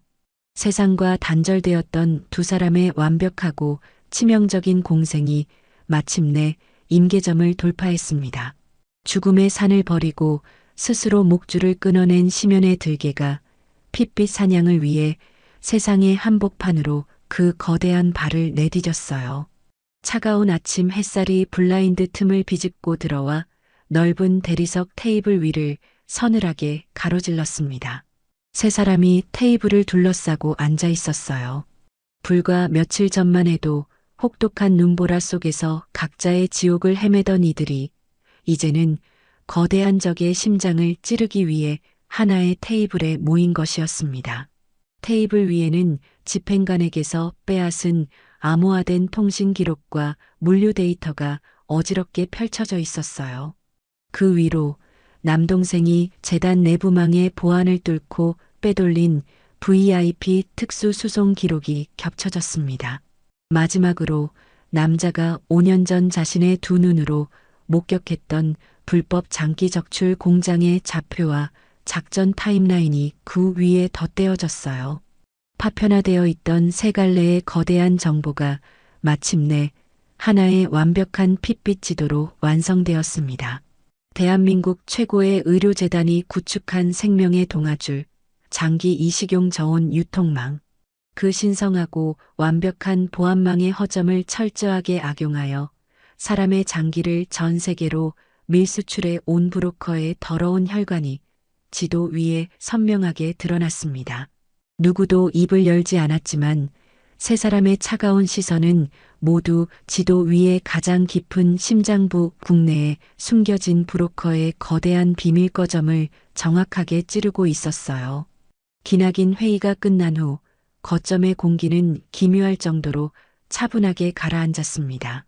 비장한 결의나 역할 분담을 논의하는 요란한 대화는 없었어요. 이들은 각자 자신이 이 사냥에서 어떤 역할을 맡아야 하는지 본능적으로 알고 있었습니다. 세 사람은 말없이 흩어져 완벽하게 분리된 각자의 공간에서 반격을 위한 톱니바퀴를 돌리기 시작했어요. 지하 무기고였습니다. 남자는 어두운 백열등 아래 홀로 앉아 있었어요. 탁자 위에는 분해된 소총의 부품들과 묵직한 권총, 그리고 서늘하게 날이 선 전투용 단검이 가지런히 놓여 있었습니다. 투박한 손이 기계처럼 정확하게 움직이며 총기의 놀이쇠에 기름을 칠하고 스프링의 장력을 꼼꼼히 점검했어요. 탄창의 결속 상태를 하나하나 확인하는 그의 동작에는 단 한치의 망설임도 없었습니다. 그는 브로커의 거점 한가운데로 가장 먼저 쳐들어가 적의 방어선을 갈기갈기 찢어놓을 가장 날카롭고 잔혹한 창끝이었어요. 오직 피와 사륙의 세계에서 살아남은 그만이 해낼 수 있는 폭력의 영역이었습니다. 같은 시각 2층의 보안 통제실이었습니다. 여 회장은 여러 대의 대형 모니터 앞에 꼿꼿하게 앉아 있었어요. 그녀의 차가운 눈동자 위로 수만 줄의 물류 시스템 코드가 폭포수처럼 쏟아져 내리고 있었습니다. 하얗고 정교한 손가락이 키보드 위를 쉬지 않고 달렸어요. 남자가 물리적인 방어벽을 부수고 거점의 서버실을 열어준다면 그 메인 서버에 접속해 콜드체인 시스템 깊숙이 숨겨진 장기 밀매 유령 선적의 원본 데이터를 완벽하게 탈취하는 것은 그녀의 목기였습니다. 의사이자 거대 의료재단의 총수, 이 복잡한 의료 물류 시스템의 가장 깊은 심연을 단숨에 꿰뚫어 볼 수 있는 유일한 두뇌는 오직 그녀뿐이었어요. 그리고 1층의 밀실이었습니다. 남동생은 보안이 걸린 대포폰들을 번갈아 귀에 대며 쉴 새 없이 움직이고 있었어요. 적들의 추적을 따돌릴 위장 차량들을 배치하고 위치가 노출되지 않을 외곽의 안전가옥을 수배했습니다. 그리고 무엇보다 누나의 목숨보다 귀한 조카 수빈이를 적들의 더러운 시선에서 완벽하게 숙련을 대피 경로를 짜맞추는 중이었어요. 그는 창끝과 두뇌가 오직 앞만 보고 달릴 수 있도록 그들의 등 뒤와 가장 취약한 아킬레스건을 빈틈없이 막아내는 방패였습니다. 세 사람은 완벽하게 단절된 공간에 있었어요. 하지만 그들의 호흡은 하나의 거대한 짐승처럼 똑같은 템포로 뛰고 있었습니다. 결전의 전날 밤이었어요. 거점의 복도는 숨이 막힐 듯 고요했습니다. 복도 맨 끝, 짙은 어둠이 깔린 창가에 여회장이 홀로 서 있었어요. 그녀의 손 안에서 휴대전화가 나지막한 연결음을 토해내기 시작했습니다. 3번의 신호음이 울렸어요. 채 끝나기도 전에 수화기 너머로 아주 작고 여린 아이의 목소리가 들려왔습니다. 엄마, 수빈이. 그 한마디에 늘 강철처럼 꼿꼿했던 여회장의 턱관절이 미세하게 파르르 떨렸어요. 휴대전화를 쥔 손마디가 하얗게 질릴 정도로 단단히 굳어졌습니다. 심장이 찢어질 듯한 감정이 목끝까지 차올랐지만 여회장은 그것을 초인적인 힘으로 억눌러 깊숙이 삼켰어요. 가장 사랑하는 딸에게 자신의 불안과 사지의 공포를 단 한 방울도 전이시킬 수는 없었습니다. 수빈아. 여회장의 목소리는 평소 집에서 아이를 안아줄 때처럼 한없이 평온하고 부드러웠어요. 흔들림 없는 완벽한 거짓말이었습니다. 엄마가 곧 갈게. 조금만 기다려. 응, 빨리 와, 엄마.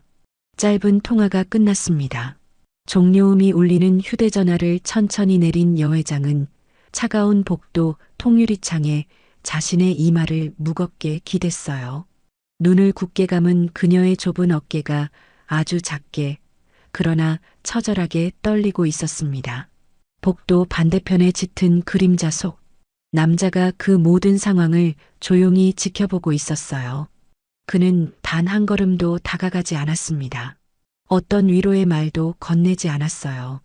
그저 창문에 이마를 기댄 여회장의 가녀린 뒷모습을 서늘하고 묵직한 눈동자로 가만히 응시할 뿐이었습니다. 포탄이 쏟아지던 5년 전의 잔혹한 흙먼지 속에서 자신이 모든 것을 걸고 끌어안았던 이름 모를 노부부. 그리고 지금 창가에서 홀로 떨고 있는 여회장의 뒷모습. 이 철의 여인이 자신의 목숨을 던져가며 지켜내려는 세상의 진짜 무게가 무엇인지 남자는 긴 말을 듣지 않아도 이미 온몸으로 뼈저리게 이해하고 있었죠. 고요하던 거점의 통제실 여회장의 책상 위에 놓여있던 휴대전화가 짧고 신경질적인 진동음을 토해냈어요. 장기 밀매 카르텔의 심장부를 타격하기 위한 모든 작전 브리핑이 막 끝난 직후였습니다. 무거운 긴장감이 감돌던 방 안에서 여회장이 무심코 휴대전화 화면을 확인한 순간이었어요. 여회장의 손에서 휴대전화가 미끄러지며 차가운 대리석 테이블 위로 떨어졌습니다. 아니, 그녀의 소나기에서 모든 근육의 힘이 일거에 증발해버린 것 같았어요. 누나, 왜 그래? 자료를 정리하던 남동생이 의아한 얼굴로 다가왔습니다. 하지만 여회장은 대답하지 못했어요. 테이블 모서리를 움켜쥔 하얀 손가락 관절이 금방이라도 부러질 듯 덜덜 떨리고 있었습니다. 언제나 얼음장처럼 차갑고 완벽하게 통제되어 있던 그녀의 얼굴에서 순식간에 모든 핏기가 빠져나갔어요. 백지장처럼 하얗게 질려버렸습니다. 숨이 쉬어지지 않았어요. 여회장의 입술이 파르르 떨리며 헐떡이는 거친 숨을 토해내기 시작했습니다. 그녀의 시선이 꽂혀있는 휴대전화 화면. 발신자 번호가 제한된 익명의 메시지와 함께 3장의 사진이 도착해 있었어요. 노란색 유치원 버스에서 내리는 작은 아이의 뒷모습. 익숙한 집 앞 골목길을 깡충깡충 뛰어가는 분홍색 책가방. 그리고 아파트 단지 놀이터 미끄럼틀 위에서 환하게 웃고 있는 아이의 얼굴이었습니다. 여회장의 목숨보다 소중한 딸, 수빈이의 일상을 찍은 사진들이었어요. 사진 속에 담긴 아이의 미소는 한없이 평온했습니다. 하지만 그 평온함이 기약적인 공포로 다가온 이유는 단 하나였어요. 누군가 전봇대 뒤에서 주차된 검은색 차량 안에서 아이의 일거수일투족을 소름 끼치도록 집요하게 훔쳐보며 렌즈를 들이대고 있었다는 사실 때문이었습니다. 사진 아래에는 아주 짧고 건조한 텍스트가 한 줄 적혀 있었어요. 다음은 사진이 아닙니다. 거대 브로커의 반격이었습니다. 사냥개와 칼날이 자신들의 턱 밑까지 들이닥쳤다는 사실을 눈치챈 흑막이 정면으로 맞서 싸우는 대신 가장 비열하고 확실한 급소를 물어뜯는 방식을 택한 것이었어요. 가장 사랑하는 자식. 그 단 하나의 이름이 적의 이빨에 물린 순간이었습니다. 화면을 확인한 남동생의 입에서 처절한 욕설이 터져나왔어요. 이성을 잃은 남동생은 뒤도 돌아보지 않고 차키를 낚아채 통제실 밖으로 뛰쳐나갔습니다. 방탄조끼도 통신 장비도 챙길 겨를이 없었어요. 지금 당장 조카를 안전하게 품에 안아야 한다는 생각뿐이었습니다.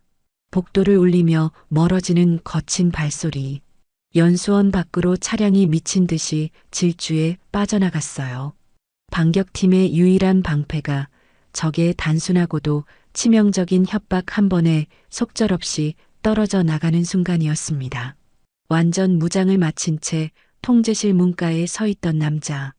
허리춤에는 예리한 단검이, 어깨에는 소총이 매달려 있었어요.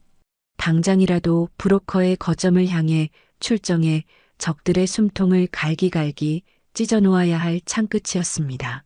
하지만 남자의 무거운 군화는 단 한 걸음도 앞으로 나아가지 못했어요. 그의 시선 끝에 완전히 무너져 내리고 있는 여 회장의 모습이 보였기 때문이었습니다.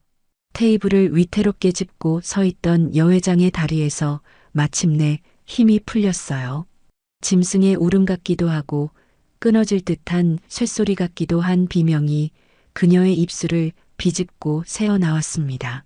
그녀는 차가운 대리석 바닥 위로 속절없이 주저앉았어요. 대한민국 최고의 의료재단을 호령하던 총수도 사람의 생사를 냉철하게 가르던 명의의 모습도 그곳엔 없었습니다. 그저 새끼를 잃을지도 모른다는 극도의 공포에 질려 숨조차 제대로 쉬지 못하는 한없이 나약하고 처절한 엄마만이 바닥에 웅크려 벌벌 떨고 있었어요. 남자는 바닥에 주저앉은 그녀를 묵묵히 내려다보았습니다. 어젯밤 어두운 복도 끝 창가에 서서 애써 울음을 삼키며 아이에게 전화를 걸던 그녀의 가녀린 뒷모습이 눈앞에 서늘하게 겹쳐졌어요. 이 여자가 세상의 모든 것을 걸고 지키려 했던 유일한 이유. 그 성역이 지금 가장 더러운 자들의 손에 짓밟히기 직전이었습니다. 남자의 굵은 손마디가 하얗게 질리도록 소총의 손잡이를 꽉 쥐었어요. 심연의 들개가 맹렬하게 이빨을 드러내며 으르렁거리고 있었습니다. 하지만 당장 물어뜯어 죽여버릴 대상은 눈앞에 없었어요.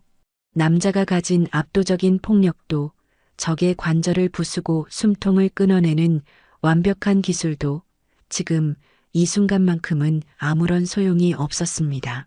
가장 완벽했던 세 사람의 진영이 보이지 않는 악의 일격에 산산조각이 났어요. 남자는 바닥에 엎드려 숨죽여 오열하는 여 회장의 곁에 거대한 바위처럼 굳건히 섰습니다. 하지만 그는 그녀에게 차마 아무런 위로의 말도 건넬 수 없었어요. 그녀가 산속에서 남자의 몸에 난 상처를 꿰매고 닦아주었던 것처럼 해주고 싶었습니다. 하지만 알 수 있었어요. 지금 바닥에 주저앉은 이 여자의 영혼에 깊게 파인 상처는 소독약이나 붕대 따위로는 결코 지혈할 수 없는 종류의 것이라는 사실을 말입니다. 적막한 통제실 아니었어요. 바닥모를 가장 깊고 끔찍한 심연의 절망이 두 사람의 숨통을 무겁게 틀어지고 있었습니다. 시간이 얼마나 흘렀을까? 통제실의 차가운 대리석 바닥에 주저앉은 여 회장은 미동조차 하지 않았습니다. 초점을 잃은 눈동자는 허공을 떠돌았고 핏기가 가신 입술은 파랗게 질려 있었어요. 남자는 그런 그녀의 곁에 거대한 그림자처럼 서서 어떤 재촉도 위로도 없이 묵묵히 기다리고 있었습니다. 무너져 내린 철의 여인이 스스로 이 지옥 같은 절망의 무게를 감당해낼 때까지 사냥개는 자신의 숨소리마저 완벽하게 죽인 채 곁을 지켰어요. 그때였습니다. 침묵을 찢으며 바닥에 떨어진 전화기에서 진동음이 다시 울렸어요. 여회장의 파르르 떨리는 손가락이 힘겹게 통화 버튼을 눌렀습니다. 누나. 수화기 너머로 거친 숨을 몰아쉬는 남동생의 목소리가 들려왔어요. 수빈이 무사히 데리고 안전가옥으로 들어왔어. 놈들 꼬리는 완벽하게 끊어냈으니까 걱정 마. 조카는 내 목숨을 걸고 지킬게. 그 한마디였습니다. 여회장이 두 손으로 전화기를 생명줄처럼 꽉 움켜쥐었어요. 굳게 감긴 두 눈에서 뜨거운 눈물이 왈칵 쏟아져 내렸습니다. 잔뜩 움츠러들었던 가녀린 어깨가 크게 한번 덜썩이며 요동쳤어요. 심장이 찢어질 듯한 극도의 공포가 마침내 안도로 바뀌며 터져나온 처절하고 뜨거운 몸짓이었습니다. 하지만 여회장의 흔들림은 딱 거기까지였어요. 끝내야. 남자의 낮고 서늘한 음성이 여회장의 정수리 위로 무겁게 떨어졌습니다. 다시는 놈들이 찾아오지 않습니다. 남자의 말이 맞았어요. 여기서 도망친다면 브로커는 평생 아이의 목덜미에 서늘한 칼날을 들이대며 숨통을 조여올 것이었습니다. 이 악연을 완벽하게 끊어내는 유일한 방법은 적의 심장을 완벽하게 도려내는 것뿐이었어요. 여회장이 천천히 눈을 떴습니다. 눈물에 젖어 있었지만 그 눈동자 속에 담긴 빛은 그 어느 때보다 시퍼렇게 날이 서 있었어요. 그녀가 남자를 향해 말없이 고개를 끄덕였습니다. 일어서는데 크고 화려한 동작이나 비장한 각오 따위는 필요 없었어요. 여회장은 바닥을 짚고 천천히 무릎을 폈습니다. 공포에 짓눌려 굽어있던 등을 강철처럼 곧게 세웠어요. 그리고 손에 쥐고 있던 전화기를 재킷 주머니 속에 단호하게 찔러 넣었습니다. 그것으로 충분했어요. 자식을 지키기 위해 세상에서 가장 잔혹한 괴물이 되기로 결심한 어미. 철의 여인이 완벽하게 부활했습니다. 진영이 새롭게 짜였어요. 남동생은 아이의 곁에 남아 절대 뚫려서는 안 될 방패의 자리를 지켰습니다. 그리고 남자와 여회장, 단 두 사람만이 브로커의 심장부를 향해 돌진하기 시작했어요. 인원은 줄어들었지만 그들이 뿜어내는 살기의 무게는 이전과 비교할 수 없을 정도로 무겁고 단단해졌습니다. 절대 잃을 수 없는 것이 무엇인지 선명해진 사람들은 두 번 다시 흔들리지 않는 법이었죠. 어둠이 내린 도심 외곽이었습니다. 브로커의 위장 물류 거점이었어요. 남자의 묵직한 군화가 굳게 닫힌 철문을 종이장처럼 박살내며 쳐들어갔습니다. 남자는 맹렬하게 달려드는 들개 그 자체였어요. 불법 장기 적출 시설로 이어지는 비밀 통로, 브로커의 통신 중개소, 유령 아이스박스들이 모이는 외곽 물류 창고, 브로커의 손발이 되는 외곽 거점들을 남자가 차례대로 짓밟으며 맹렬하게 뚫고 나갔습니다. 경비 병력들이 소총을 빼들기도 전에 남자의 거친 소나기가 놈들의 관절을 부수고 턱을 으스러뜨렸어요. 어둠 속에서 피가 튀고 뼈가 부서지는 둔탁한 파열음이 울릴 때마다 적들의 방어선이 무참하게 찢겨나갔습니다. 남자가 피비린내 나는 길을 열 때마다 여회장이 그 서늘한 그림자를 밟으며 뒤따라 들어갔어요. 그녀가 한 일은 데이터를 빼내는 것이 아니었습니다. 놈들이 본거지에 경고를 보내지 못하도록 거점마다 설치된 통신 중계 장비의 전원을 끊고 회선을 물리적으로 절단하는 작업이었어요. 의료재단의 통신 인프라 구조를 속속들이 아는 그녀만이 할 수 있는 정밀한 차단이었습니다. 거점이 하나씩 무너져 내릴 때마다 브로커의 본거지로 이어지는 눈과 귀가 하나씩 잘려나갔어요. 남자의 거친 주먹이 놈들의 몸을 부수고 여회장의 정교한 손이 놈들의 신경을 끊었습니다. 본거지는 자신의 손발이 잘려나가고 있다는 사실조차 모른 채 어둠 속에 고립되어 가고 있었어요. 바닥 모를 절망과 무력감이 통쾌하고 잔혹한 핏빛 반격의 기세에 씻겨 사라지고 있었습니다. 시면에서 올라온 사냥개와 철의 여인이 마침내 악의 심장을 찢어발기기 위해 질주하고 있었어요. 도심 한복판, 거대한 물류센터로 위장한 브로커의 본거지.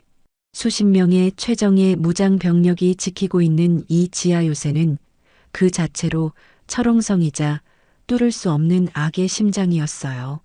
어둠이 짙게 깔린 자정이었습니다. 육중한 강철 정문 앞으로 거대한 그림자 하나가 뚜벅뚜벅 걸어 나왔어요.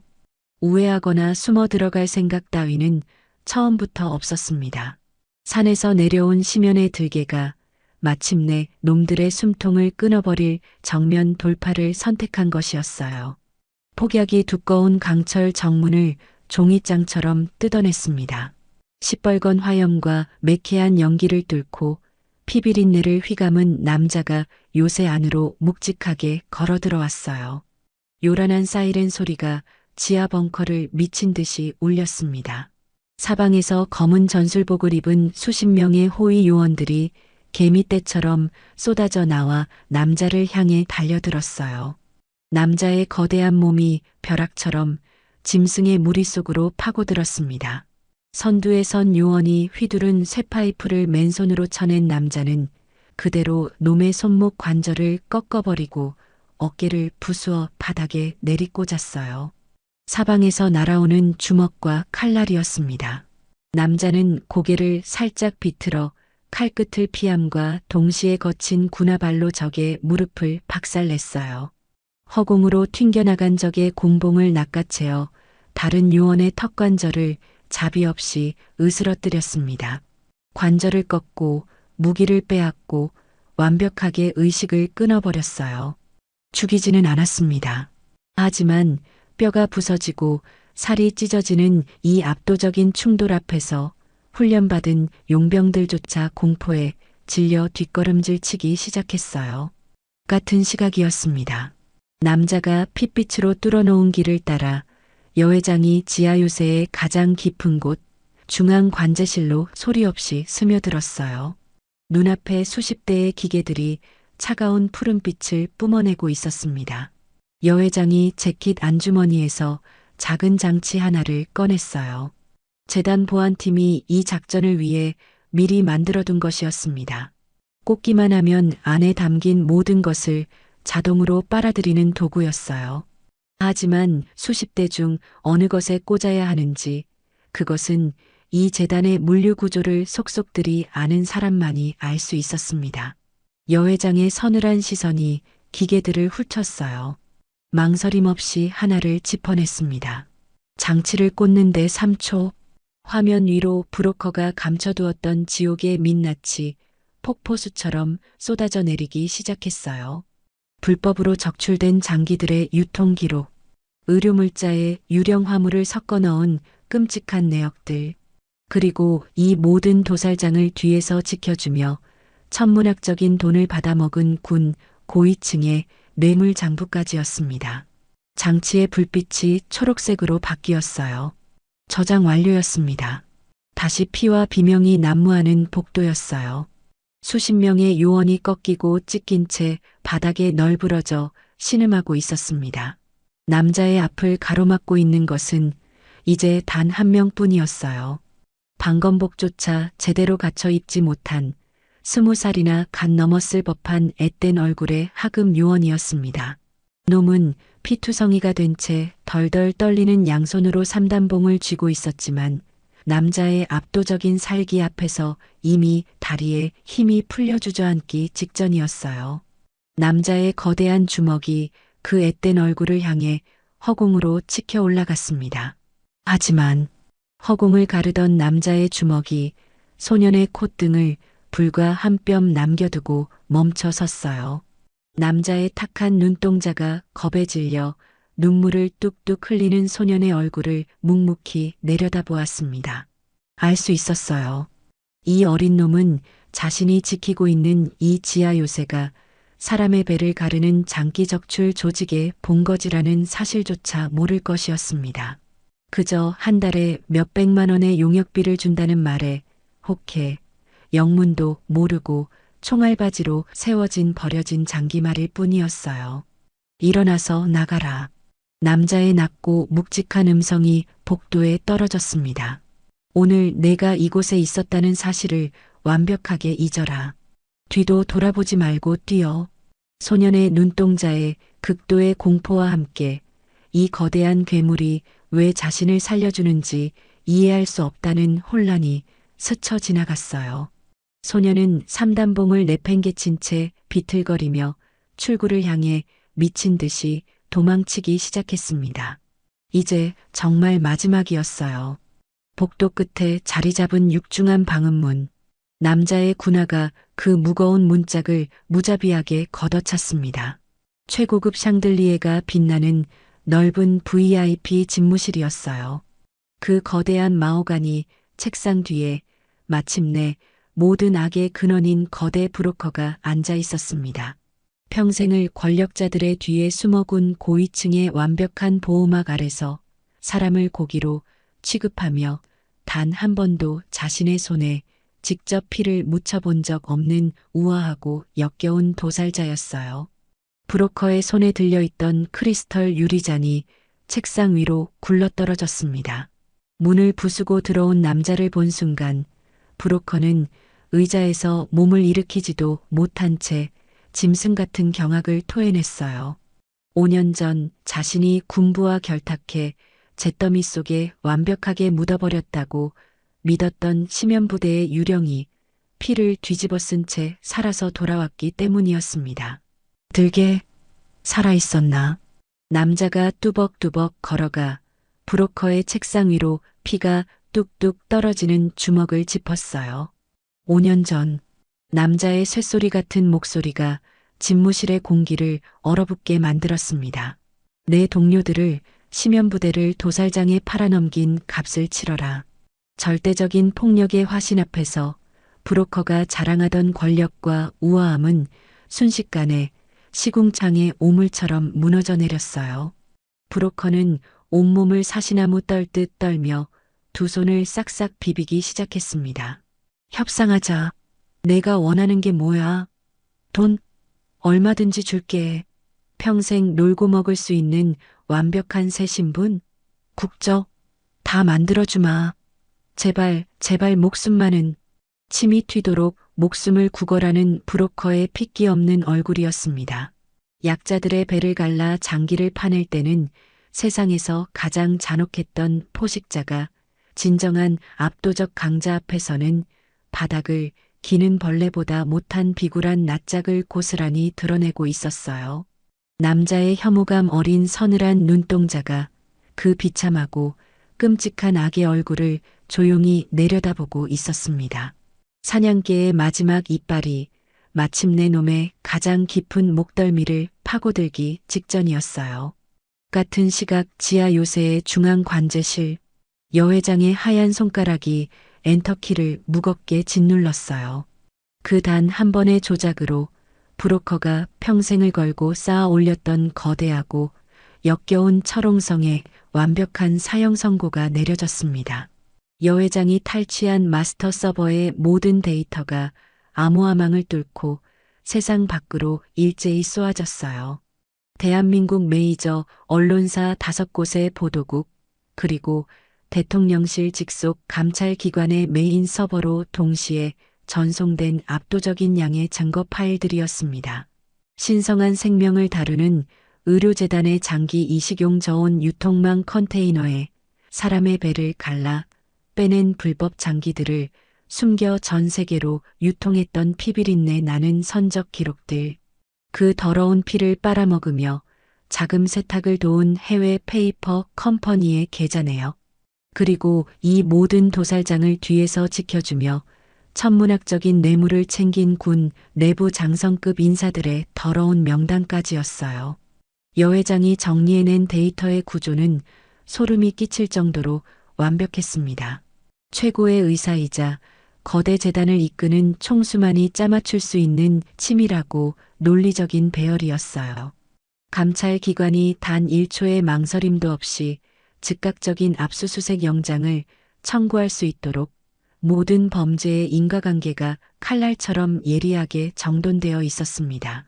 불과 10여 분 후였어요. 도심의 새벽을 찍고 모든 공중파 방송국의 정규 방송이 끊기며 긴급 속보가 터져 나오기 시작했습니다. 단독입니다. 군 고위층과 연계된 사상 최대 규모의 불법 장기 밀매 카르텔의 실체가 폭로되었습니다. 뉴스 앵커들의 다급한 목소리와 함께 브로커의 이름과 뇌물 장부가 전국으로 생중계되었어요. 가장 먼저 움직인 것은 역겨울 정도로 빠른 태세 전환을 보인 군 내부의 보호막들이었습니다. 브로커의 집무실 책상 위 최고급 위성 전화기가 미친 듯이 울렸어요. 하지만 수화기 너머에서 들려오는 것은 싸늘한 단절뿐이었습니다. 조금 전까지만 해도 브로커의 뒤를 봐주겠다던 장성급 인물들은 일제히 기자회견을 열어 자신들은 장기 매매에 대해 전혀 모르는 일이라며 꼬리를 자르고 브로커를 맹렬하게 비난하기 시작했어요. 약자들의 생명을 유린하며 포악하게 군림했던 브로커가 자신보다 강한 권력자들에게 완벽하게 버림받고 짓밟히는 추악한 순간이었습니다. 안 돼. 이럴 순 없어. 바닥에 주저앉은 브로커가 피가 나도록 손톱을 물어뜯으며 마지막 발악을 했어요. 그가 마지막 동아줄로 찾은 것은 5년 전의 배신자, 며칠 전 민가에서 남자에게 제압당했던 자신의 오른팔 집행관이었습니다. 하지만 그 동아줄은 이미 썩어 문드러진 지 오래였어요. 살기 위해 바닥을 기었던 집행관은 이미 검찰에 출석해 브로커의 직접적인 살인 교사 녹음 파일과 지시 내역을 모조리 넘기고 감형 협상에 들어간 직후였습니다. 거대한 궁지에 몰리자 서로의 목덜미를 미친 듯이 물어뜯기 시작하는 추악한 악당들. 브로커가 사람의 피와 살을 깎아 쌓아 올렸던 권력, 천문학적인 돈, 그리고 더러운 비밀들이 모래성처럼 한꺼번에 무너져 내리고 있었어요. 이 모든 총극이 벌어지는 집무실 한가운데였습니다. 남자가 바닥에 처박힌 브로커의 눈앞에 거대한 산처럼 서 있었어요. 5년. 그 끔찍하고 길었던 지옥의 시간. 가족이나 다름없던 심연부대의 동료들이 눈앞에서 고통스럽게 불타 죽어가야 했던 이유. 생면부지의 노부부를 안고 포탄 속으로 뛰어들며 짐승처럼 살아야 했던 이유. 그 모든 비극의 근원인 거대한 악마가 지금 남자의 발밑에서 콧물과 눈물을 범벅한 채 벌벌 떨며 목숨을 구걸하고 있었습니다. 남자의 솥뚜껑 같은 주먹이 서서히 쥐어졌어요. 뼈마디가 하얗게 질리다 못해 터져나갈 듯한 소름 끼치는 파열음이 집무실을 울렸습니다. 남자의 굵은 팔뚝 위로 시퍼런 핏줄이 뱀처럼 얽혀 올랐어요. 단 한 번, 이 주먹을 저 역겨운 정수리에 내리꽂기만 하면 놈의 두개골을 박살내고 5년에 지독했던 복수에 완벽한 마침표를 찍을 수 있었습니다. 브로커는 두 손으로 머리를 감싼 채 바닥에 이마를 쳐박고 흐느끼고 있었어요. 남자의 거친 숨소리가 집무실의 팽팽한 공기를 갈랐습니다. 주먹을 쥔 남자의 어깨가 미세하게 떨렸어요. 하지만 바람을 가르고 내려가야 할 남자의 주먹은 끝내 움직이지 않았습니다. 한참의 묵직한 침묵이었어요. 남자는 천천히, 아주 천천히 하얗게 질려있던 주먹의 힘을 풀었습니다. 투박한 손가락들이 하나씩 펴졌어요. 시퍼렇게 솟아올랐던 살기가 차갑게 가라앉았습니다. 저렇게 비참하고 더러운 오물에게 자신의 손을 영원히 더럽히지 않겠다는 사냥개가 아닌 온전한 인간으로서 내린 가장 무겁고 고결한 선택이었습니다. 남자는 바닥에 엎드린 브로커를 쓰레기 보듯 한번 내려다본 뒤 묵묵히 몸을 돌렸어요. 박살난 집무실의 문 앞, 여 회장이 조용히 서서 그 모든 과정을 지켜보고 있었습니다.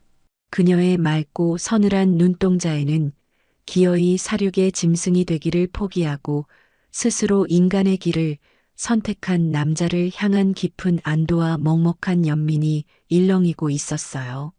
남자가 무거운 군화를 이끌고 여 회장을 향해 걸어갔습니다. 두 사람이 어깨를 나란히 한 채 무너져 내린 지하 요새의 복도를 빠져나가기 시작했어요. 산산조각이 난 집무실 안에는 모든 것을 잃고 파멸한 브로커만이 쓰러진 채 오열하고 있었습니다. 그리고 요새 방, 멀리 도심의 새벽 안개를 뚫고 브로커의 숨통을 영원히 끊어놓을 수십 대의 검찰과 경찰 특공대 차량의 요란한 사이렌 소리가 파도처럼 밀려오고 있었어요. 통쾌하고도 지독하게 씁쓸한 밤이 지나가고 있었습니다. 길고 잔혹했던 피비린내 나는 싸움이 완벽하게 끝났습니다. 며칠의 시간이 조용히 흘렀어요. 서울 외곽 거점의 아늑한 방 안이었습니다. 두꺼운 암막 커튼이 거친 창틈으로 제법 따스해진 봄 햇살이 부드럽게 스며들어와 넓은 등받이, 의자에 앉은 남자의 어깨를 비추고 있었어요. 여 회장이 남자의 곁에 서서 그의 몸에 남은 숱한 상처들을 하나하나 치료하고 있었습니다. 지리산의 칠흑 같은 눈보라 속 허름한 바위 움막에서 죽음의 문턱을 오가며 시작되었던 거칠고 다급했던 응급처치가 마침내 이곳에서 마지막을 맞이하고 있었어요. 이번에는 급하지 않았습니다. 소독약을 듬뿍 묻힌 부드러운 솜이 붉게 아문 상처 위를 닦아내는 동작도 새하얀 거즈를 조심스럽게 덧대고 탄력 붕대를 감아 올리는 손길도 한없이 느리고 평온했어요. 남자는 가만히 의자에 앉아 그 섬세하고 따뜻한 손길에 자신의 거대한 몸을 온전히 맡겼습니다. 처음 산중에서 그녀의 치료를 받을 때만 해도 온몸의 근육을 곤두세웠던 짐승이었어요. 예전에는 숨막힐 듯 어색하고 무겁게만 느껴졌던 두 사람 사이의 고요함이 이제는 묘하게 평온하고 깊은 온기로 바뀌어 방안을 채우고 있었습니다. 마지막 붕대의 매듭을 단단히 지은 여 회장이 조용히 입을 열었어요. 이제 그녀의 맑은 눈동자가 남자의 탁한 눈동자와 가만히 얽혔습니다. 더 이상 당신의 몸에 이렇게 치료할 상처가 생기지 않았으면 좋겠습니다. 여 회장이 자리에서 일어서려 할 때였어요. 남자의 투박하고 굵은 손이 그녀의 손목을 아주 잠깐 조용히 잡았습니다. 고맙습니다. 5년 동안 짐승처럼 혼자 숨죽여 살아온 남자가 살아있는 누군가에게 처음으로 입 밖에 꺼낸 두 글자였어요. 5년 동안 단 한 번도 웃는 법을 몰랐던 늘 쇳덩이처럼 굳게 닫혀있던 남자의 투박한 입꼬리가 아주 미세하게 그러나 분명하게 호선을 그리며 부드럽게 움직였습니다.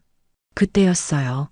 복도 끝에서부터 작고 경쾌한 발소리가 다급하게 울려 퍼졌습니다.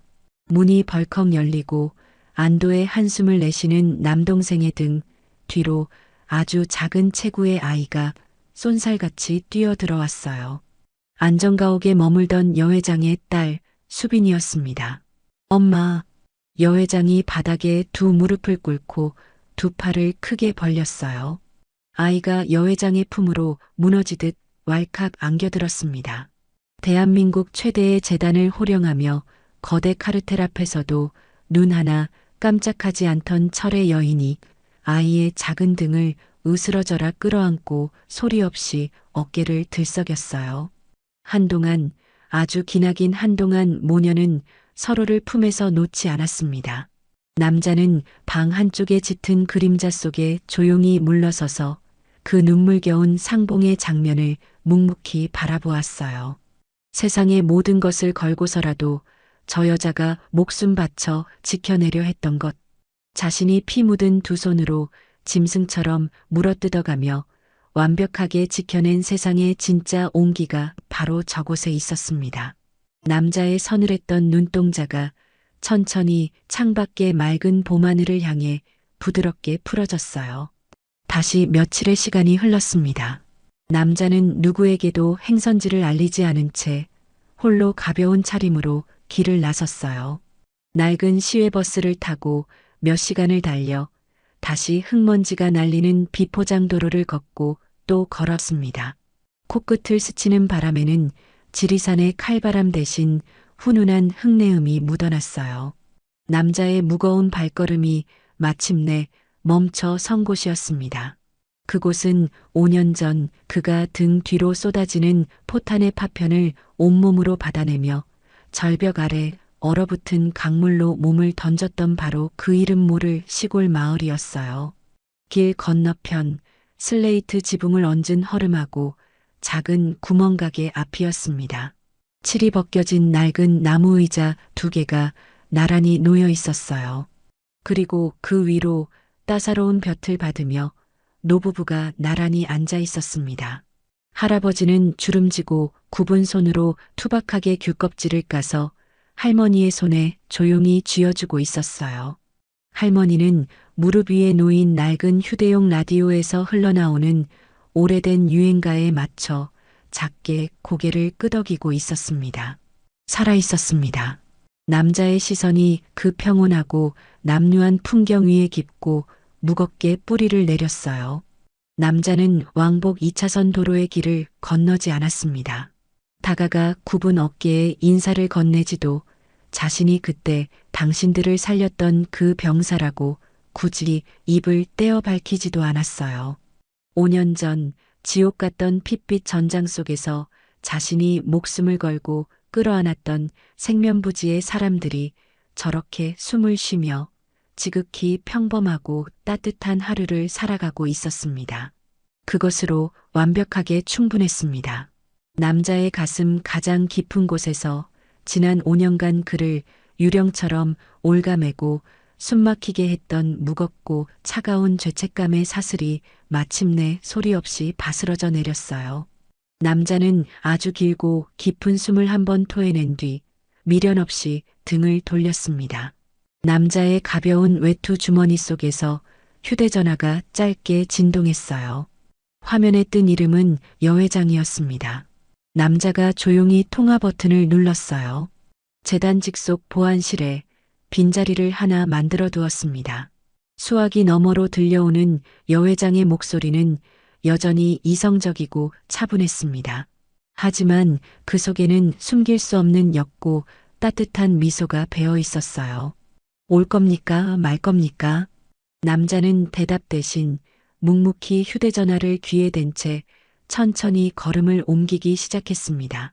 그의 굵은 발걸음이 향하는 곳은 더 이상 눈보라가 몰아치는 춥고 외로운 지리산의 어둠이 아니었어요.